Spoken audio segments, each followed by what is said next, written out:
Off-duty deputy assaults elderly man in parking lot, goes to jail. It was just another quiet afternoon in Jesup, Georgia, when a routine stop at Dollar General turned into something far more serious. A 78-year-old man, simply trying to run a quick errand, found himself at the center of an aggressive confrontation that quickly spiraled out of control. According to the elderly gentleman, he had only parked for a minute in a non-designated area, citing the absence of proper parking spaces and his bad knee. He emphasized he was just going to pop in and out of the store. "I knew it wasn't exactly a parking spot," he admitted, "but it was just for a second." However, his short stop became the beginning of a heated exchange. When a man claiming to be a deputy sheriff approached him, he said, "My tags were expired," the older man explained, "but I know for a fact they're valid until September 15th. Then so I'll be like, "Oh shit, I'm sorry, officer, I won't do it again." No, I'm gonna foul. Yeah. But he was only here for a minute, don't want to get stupid. And it kept escalating. And so when did it get physical? When it started getting physical, what happened? Physical. Yes.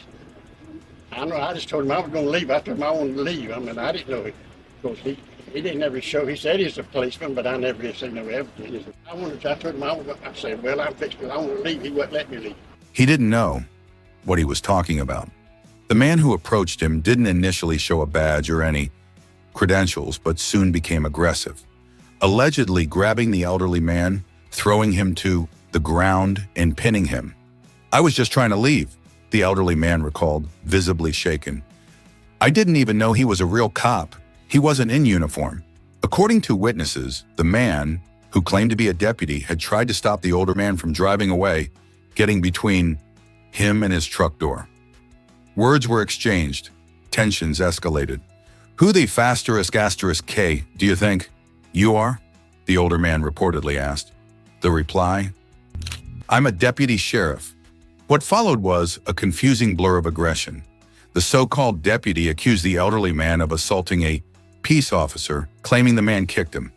But the 78-year-old said he was simply trying to get away, stating that the other man physically blocked him from leaving and that he only pushed him in self-defense. "I tried to shut the door, but he was in the way," he said. "Then he dragged me out and slammed me to the ground." At the time, the store had several customers, many of whom witnessed the tension unfold. One store employee commented, "He came in waving his fist at everyone. It was like he was looking for a fight." Meanwhile, the alleged deputy tried to downplay the situation, calling it no big deal. But other officers who arrived on the scene didn't see it that way. They began piecing together the events through witness statements and attempted to review the store's surveillance footage. Unfortunately, the sun glare made the camera footage practically useless. Still, the evidence painted a troubling picture. You can't enforce minor traffic violations when you're off duty, out of uniform, and without proper identification, one officer said. Huh? I'm a deputy too. Oh, okay. I don't know if you knew that or not. Well, they said you were. That's why they're here. Okay. I get it. Yes, ma'am. Yeah, you can go in. You can go in, ma'am. I'm sorry. How are you now? Let me get out your way. It's been one of them days, dear. I know. Cold weather. You're not gonna be able to see through there.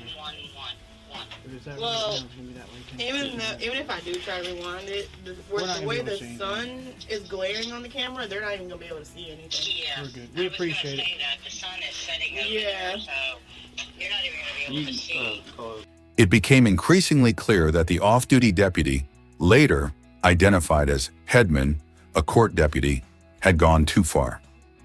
The question was no longer just about expired tags or improper parking.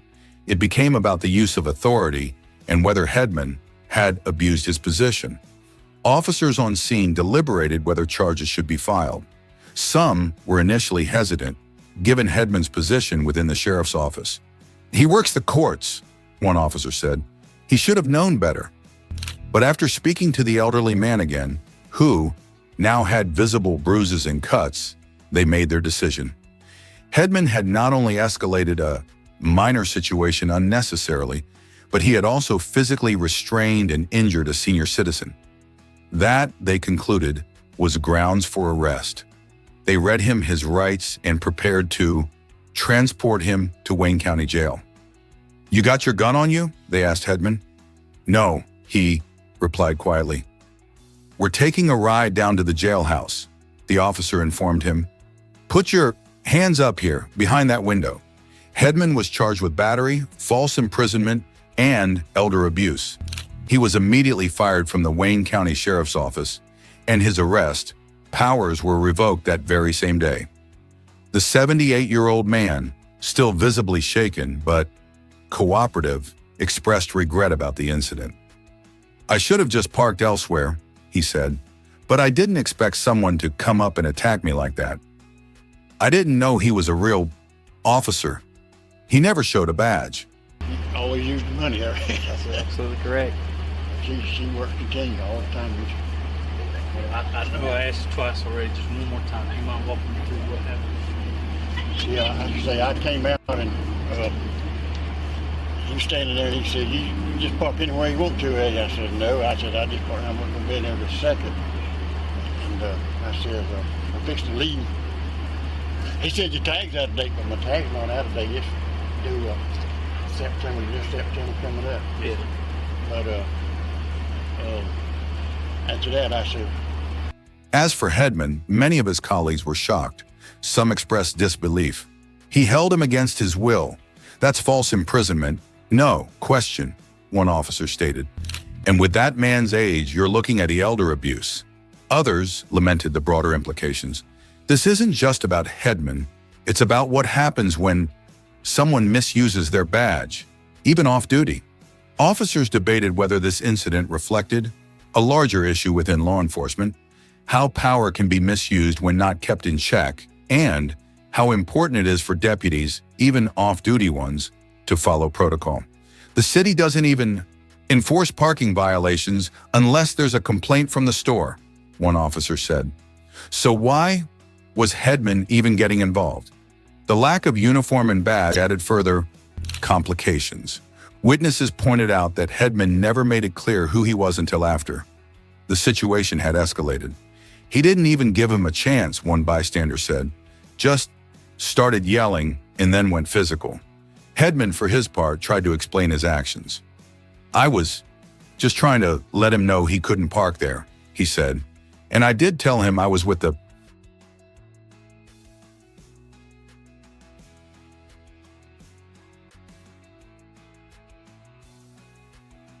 So y'all can come in there and do what y'all gonna do. They can book him in and all that, because you know he's going right back out the door. Yeah. But that's not to influence anything with you. I'm just gonna, Yeah, no. The I front just get him booked cleared in. out. Y'all go in there charging what you gonna charge him with, because I ain't got nothing to do with that. Yeah, And I mean, it'll all I'm gonna be make sure one. the jail gets him going Okay. and keeps the front kind of cleared out until they do. Yeah, because what I'll do is probably take him up there, go ahead and do the warrants, talk to the judge. Unfortunately, that simple intention turned into a traumatic experience, one that left him bruised both physically and emotionally. "You don't expect to be tackled and pinned down for parking wrong," he said, "especially not by someone who says they're a deputy." Public reaction to the incident was swift and divided. Some defended Hedman, citing the challenges and stress officers face even off-duty. Others condemned him outright, arguing that he had no right to use force, especially without identifying himself properly. Social media lit up with debates. Was this an example of public safety or personal overreach? Was Hedman truly trying to uphold the law, or was he flexing authority he no longer held in that moment? And most importantly, should anyone, badge or not, be allowed to physically restrain a senior citizen over a parking issue? Many pointed out that the situation could have and should have been handled differently. "All it would have taken was a polite reminder," one commenter wrote. "Instead, we got fists, threats, and someone on the ground." As for Hedman, his career in law enforcement was effectively over. The charges were serious. Go from That's there. what he told me. So. Yeah, that's fine. Like I said, I'm going to just take him I up. said, what it's looking like and what it sounding like, I think it's gonna lock him up. Let them do what they gonna do, and then we'll do what we gonna do. Do you know him pretty well? Hedman? Yeah. Other than he works at the courts, no, not really. Yeah, I didn't know if he'd keep him calm. If He ain't no bug. Okay. But he already asked me when I was telling him he was wrong. Yeah. He's like, You gonna take me down? I said, well, I ain't saying that just yet. Yeah. I said, I'm not trying to tell you I'm locking you up. I'm trying to tell you where you was wrong, son. And we got to do something. Because, you know, his daughter knows a lot about good as we do. Oh, yeah.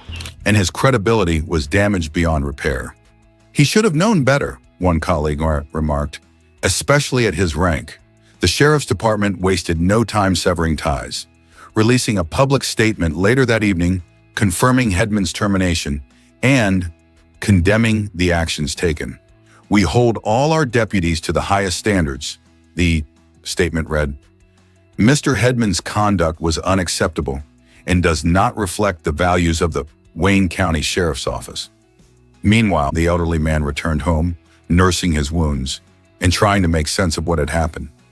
Friends and family rallied around him, with his daughter, O'Shea, a respected figure in local law enforcement, reportedly stunned by the morning incident.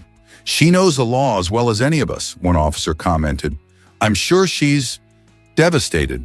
The community, too, began asking questions. How many more off-duty officers might be acting outside the bounds of their authority? How should these incidents be monitored or prevented? Should there be clearer guidelines for off-duty conduct? The discussion grew louder as local news picked up the story, framing it as a cautionary tale about the dangers of unchecked authority. Headlines blared. Off-duty deputy assault senior fired immediately. Talk shows invited legal experts to weigh in, and opinion pieces dissected every moment of the encounter. In the end, it all started with a simple parking mistake and ended with charges, termination, and a wider debate about justice and accountability. Whether you see it as public, safety gone wrong, or personal pride gone too far, one thing's for sure, this wasn't just another day at Dollar General. It was a moment that challenged perceptions of authority, raised questions about protocol, and left a lasting impact on everyone involved. So what do you think? Was Hedman doing his duty, or did he let power get the better of him? Let us know in the comments below, and as always, stay safe out there.